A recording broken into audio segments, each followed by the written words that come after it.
The last time on Blood Moon. Dr. Price and Travis. The smell of salt water and motor oil filled my lungs as the doc's voice brought me back to the land of the living. We were at the port, backed by 4 armed guards and 2 SUVs. Price stood, smiling at me. Once I was fully awake, she spoke up. From now on, when you need something, you come here and talk to Mr. Fitzpatrick. She paused and motioned to the building across the street from us. There was a huge billboard above it that read, "Fitz got you covered." The store took up most of the block, and it was lit up with blue neon lights that lined the roof. From what I could tell, they sold everything from bait to boats, and even had a small restaurant inside. Clearing her throat to bring my attention back to her, Price motioned to one of the guards. A big guy stepped over and tossed a small duffel bag at me, then got back in place before the doc said, That should be enough to get you started. Just remember, no civilians, and stay out of our way when the time comes. With that, the guards escorted her to the lead car. Then they all piled in and drove away.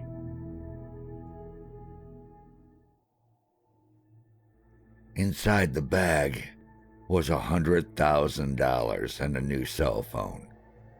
There was a yellow post-it note on the phone that read, "Stay in touch." The only contact saved on it was for Fitz's shop.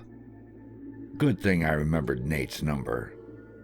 As usual, I waited an hour for him to get there, and when he did, there was a problem. As soon as the door slammed shut, Nate started talking.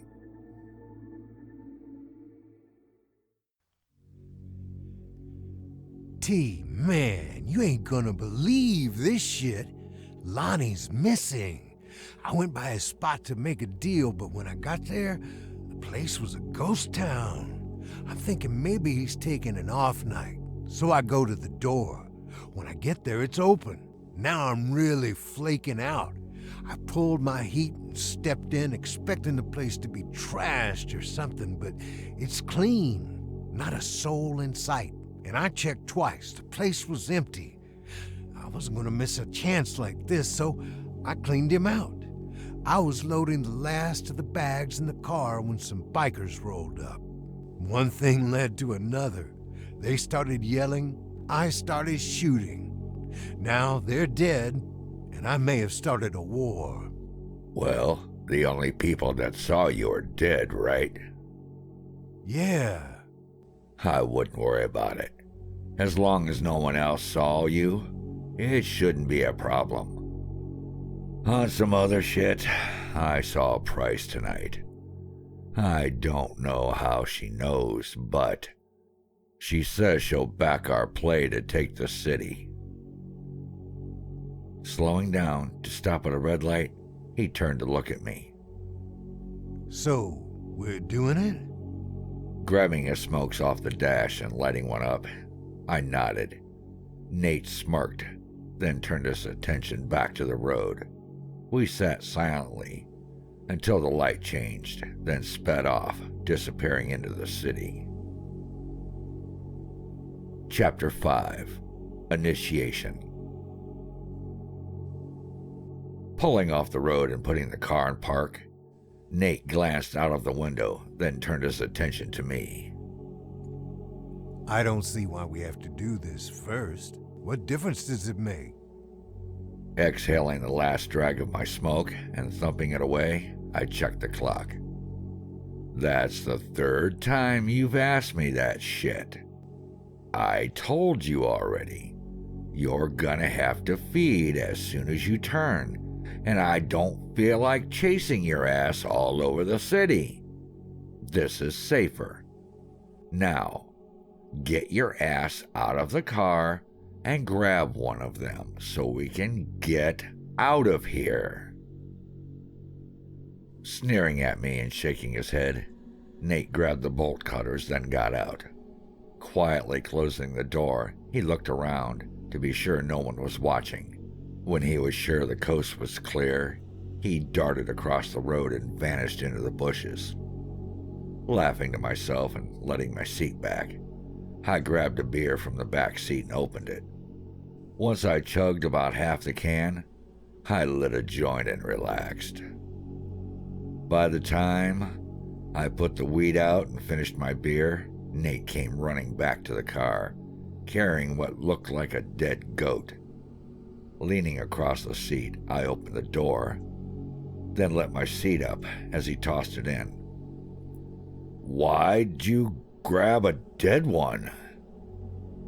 Hopping into the driver's seat and cranking the engine, he huffed. It ain't dead. I had to shoot him with a dart so I could catch his ass without getting rammed. "Where in the hell did you get a trank gun?" With a smirk, Nate leaned back and pulled the one out of his pocket. I found it in a medical kit. I always wanted one of these.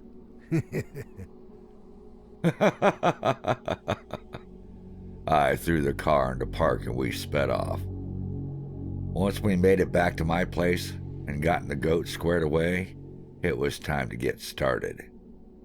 Looking at the goat, then at me, Nate scratched his head. Explain to me, man, why we didn't grab a person. For starters, it might take a few days for you to turn, and keeping a hostage is a lot harder than it looks. Second, and more importantly, you've never eaten anyone. Going from burgers to Bob might send you over the edge. It's better if you start slow and adjust over time. Hell, you might be like Lizzie and never eat humans. It depends on you. Last, but not least, there is a chance you don't survive this. If you die, I can keep the goat. Shaking his head, Nate chuckled, then stood up and started to take his shirt off. I stopped him. "Keep your clothes on, you fucking weirdo. What is wrong with you?" With a stumped expression, he stopped what he was doing. I like this shirt. I don't want you fucking it up when you bite me. Bite you? I'm not biting you. That causes infections. Nah, if we're gonna do this, we're gonna do it right. Give me your hand. With no hesitation, he reached out. Using the middle finger of my right hand, I shifted it to a claw and used it to slice open his palm. He didn't flinch. I knew right then he was gonna survive. This was what he wanted. Slicing my left hand open and letting the blood flow, I reached out and pressed the wounds together. We stood there for what felt like a long time, until Nate's eyes rolled back and his knees buckled. Keeping a firm grip on his hand, I let him down easy as he blacked out. This was going to be the hard part. A lot of people die at this stage. He would be unconscious the whole time, but his body, it's going to go through hell. It starts with a fever and cold sweats. His bones begin to shift and muscles get stretched, then rebuilt. The pain kicks in. With the rate his body's going to be healing, he could have a heart attack. If he makes it through that, he would wake up and not remember any of it. 2 days passed and he was stable. At one point, his eyes opened, and I saw the new color for the first time. They were golden, just like mine. It wasn't long after that he woke up. What happened? He paused, looking at his palm and remembering the cut. When I saw it was completely healed, he excitedly hopped up and ran to the restroom to look in the mirror. I feel incredible. Is this how you feel all the time? I got up from my seat and stretched. It'll pass. After a few seconds, he rushed back in, not realizing how fast he could move now, and he damn near tripped over the table. Lighting a cigarette, I shook my head. Okay, the first thing you need to understand is that you're a lot stronger now. You're gonna have to focus on what you're doing and how you're moving until you get used to it. He nodded, then tried walking to the kitchen at a normal pace. It didn't work. He was either moving way too fast or way too slow. Finding the middle ground was gonna take him a while. By the end of the first night, he had broken nearly everything he touched, but he was getting the hang of it. The next few days were rough. Once the buzz wore off, he got sick. If he wasn't throwing up or shitting his guts out, he was asleep. When that was over, the real work started. In order for him to change, he needed to feed. Staring at the goat, Nate scratched his head. So you're telling me I have to eat Jeff? Closing my eyes and pinching the bridge of my nose, I tried not to laugh. You named it? Oh, for God's sake. Never mind. I don't care. Yeah, you gotta eat him. What am I supposed to kill him with? Chuckling to myself and strolling to the refrigerator for a beer, I replied. Figure it out. As I grabbed a frosty bottle of beer and cracked the cap, I heard Jeff let out a muffled bleat, followed by the meaty snap of bone. When I turned around, Nate was tearing into him. Taking a swig of my beer, I watched while he flubbed his way through his first meal. It was a mess. He splattered guts and fur everywhere. By the time he finished, I was pretty sure there was more of Jeff on the walls than there was in Nate's belly. Using his shirt to wipe his mouth, Nate belched. Now what? Chapter 6. A Natural. It would be another 2 days before he turned for the first time. We were out scouting a few areas to set up shop. After leaving the warehouse on the east side, we stopped to grab some smokes. He stayed outside, keeping watch while I went inside.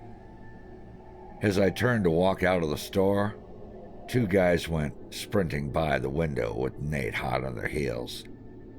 Stuffing the fresh packs in my pocket, I took off after them. From my position, I could see him changing while he was running, and it caught me off guard, despite the fact he was fucking up by doing this in public. I was really impressed. Normally, the first shift is slow and painful, but he was stripping off his flesh like he'd been doing it his entire life. By the time I was close enough to get a good look at him, he'd completely transformed. His fur was the same smoky gray as Lizzie's, but he had a black streak that ran from his head to his tail. Just like her, he had the same semi-pointed ears, giving him the appearance of a natural. There was no time to focus on Nate. When he dove on the first guy, I chased down the other and tripped him. As my victim hit the ground, the other idiot started screaming. I had to make it quick. Someone could spot us at any second. Moving fast, I rushed the guy and threw a punch. There was a loud, wet swack on contact, and his head cracked open as I drove my fist through his face. Shifting my attention to Nate, I see him ripping his target to pieces. Sticking two of my bloody fingers in my mouth, I whistled to get his attention, and to my surprise, it worked. He looked up at me and nodded. "We gotta go!"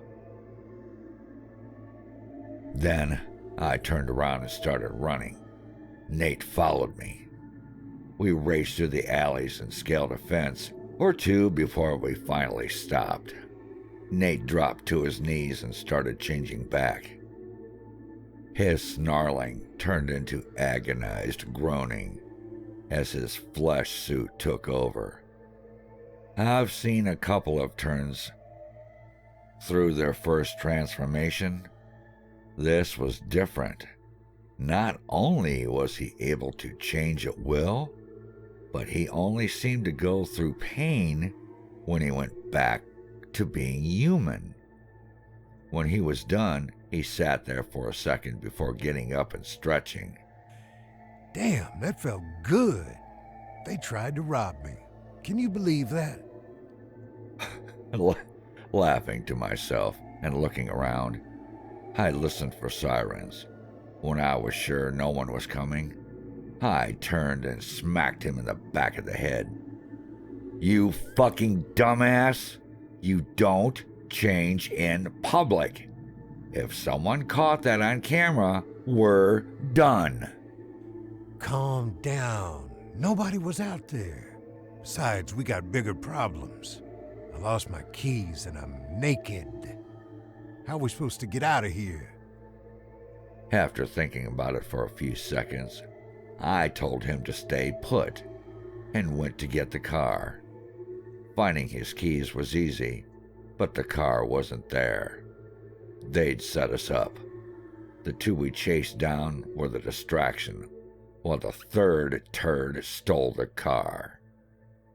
Looking at the broken glass on the street, I paused to sniff the air. Everything in the area smelled like shit because of the sewage processing plant, making it hard to pick out a scent. After a few seconds, I caught it.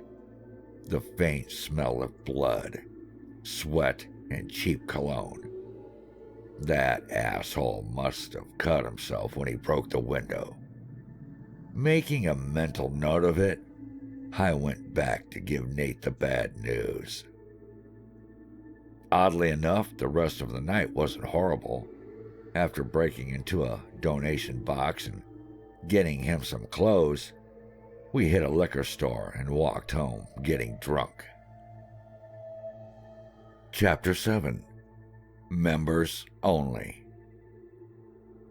After a month of dealing with Nate's shit and selling off Lonnie's product, things were looking pretty good. I haven't heard from Price yet, but I'd seen her goons more than once. The strange thing was, they didn't have a scent. I noticed it the first time Price showed up in my house. Nate's plan was still an option. Tricking her into showing up and having him kill her was sounding better and better every day. Rather than spending Price's money or using her contacts, we stuck to doing things our way. As we sold out, we would score using Nate's other plugs, and we constantly switched locations. While we hustled our asses off, we kept an eye out for potential members for our pack. For the most part, our selection consisted of junkies and scumbags, so we weren't having much luck.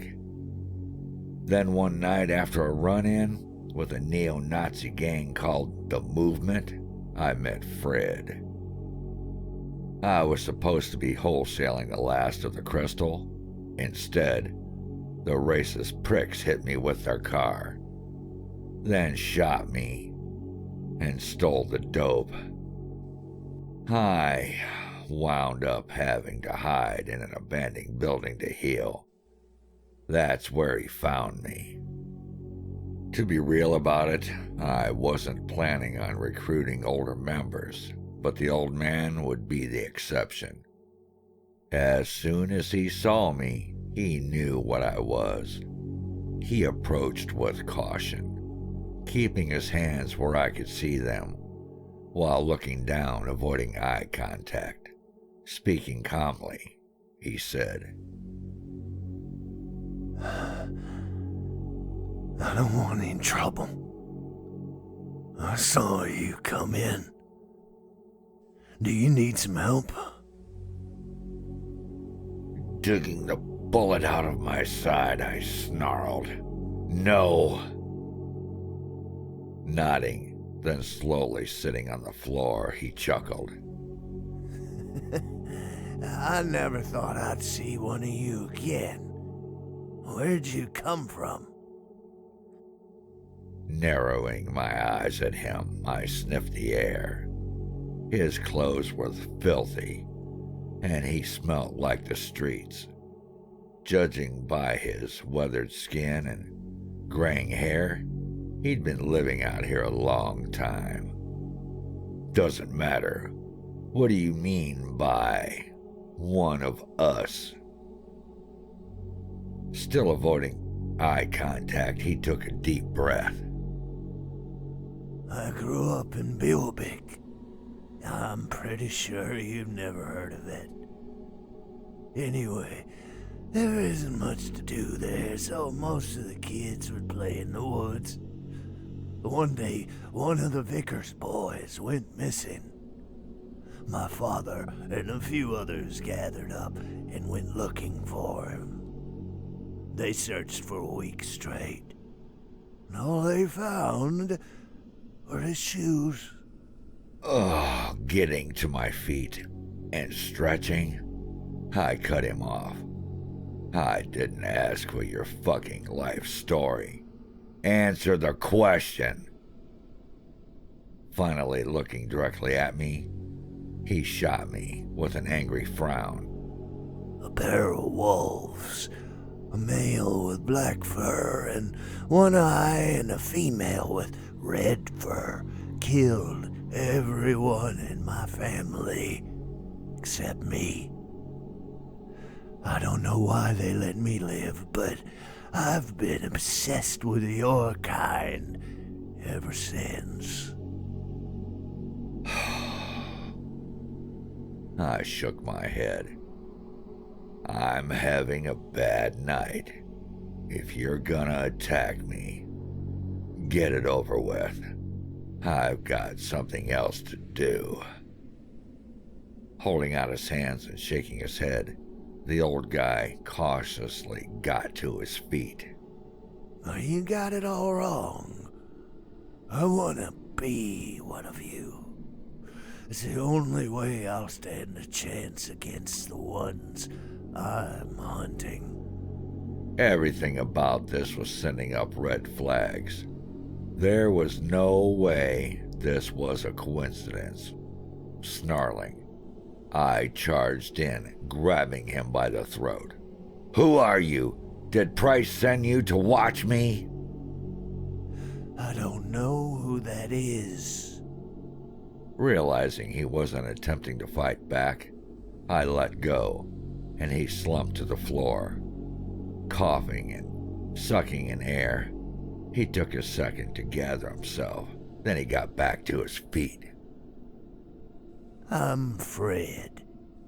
Most folks call me Skip. How'd you know I would be here? I've been following you since that night at the zoo. I lose track of you from time to time, but I manage to keep up. Is Price the lady with the soldiers? Sneering and nodding my head. It dawned on me that he had seen Price. Do you know where they took me? Skip paused for a moment, thinking it over. No, they're hard to keep up with. I do know they head west every time they pick you up. I could ask around. Some of my people may have seen them. Your people? Yeah, okay. I don't know what your game is, but I don't have time for you or your fucking bullshit. Go away. Fine. I'll go, but I know where the movement hangs out. I can help you. At the very least, I can get you some clothes so you're not running around naked. I don't need your help, but I could use some clothes.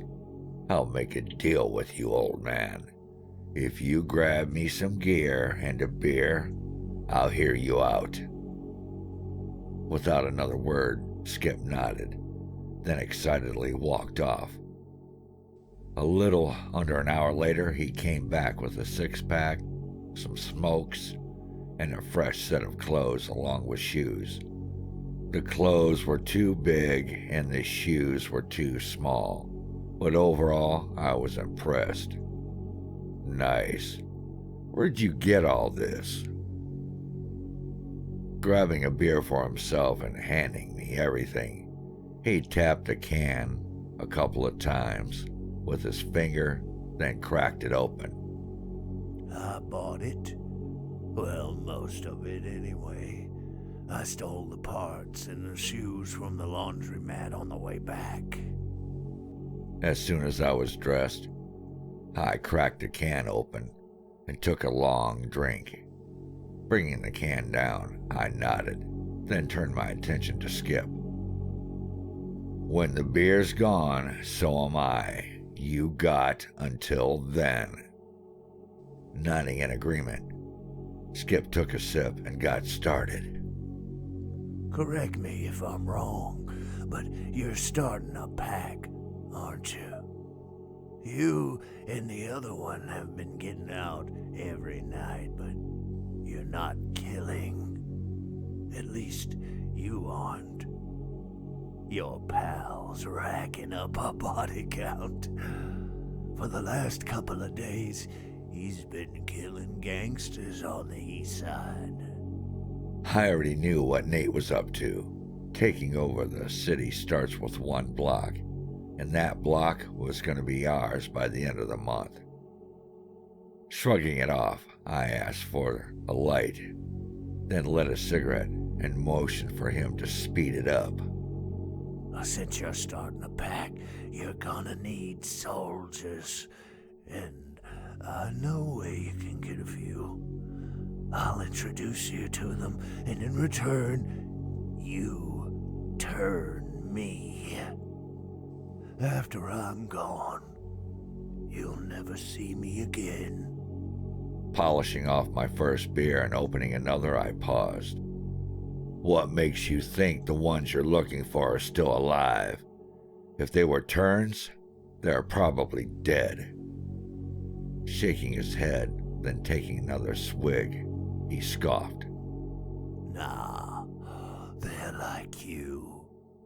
I tracked them to LA. That's where I'm heading when this is over. I heard about Los Angeles. Not my scene. There was way too much going on in the West. Raising my beer to him, I chuckled. LA, huh? Good luck with that shit. In case you haven't heard, naturals are a lot stronger than turns. You're marching off to die. Seems like a waste of time to me. Yeah, well, my life, my death, my problem. Cheers to that. As promised, I listened to him until the beer was gone.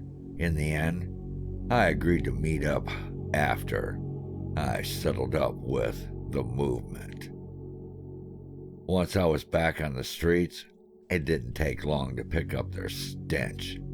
They hadn't gone far. A little over an hour later, I was outside their bar.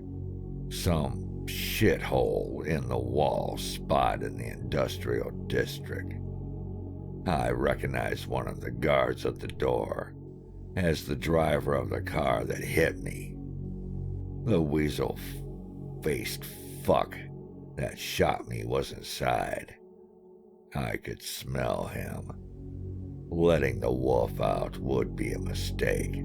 Somebody was bound to get away. There were too many people. Getting in without being noticed wasn't gonna happen. I needed to clear the door. Since the goons hadn't seen me yet, I backed off. When I got to the street, I glanced around till I spotted a few empty bottles.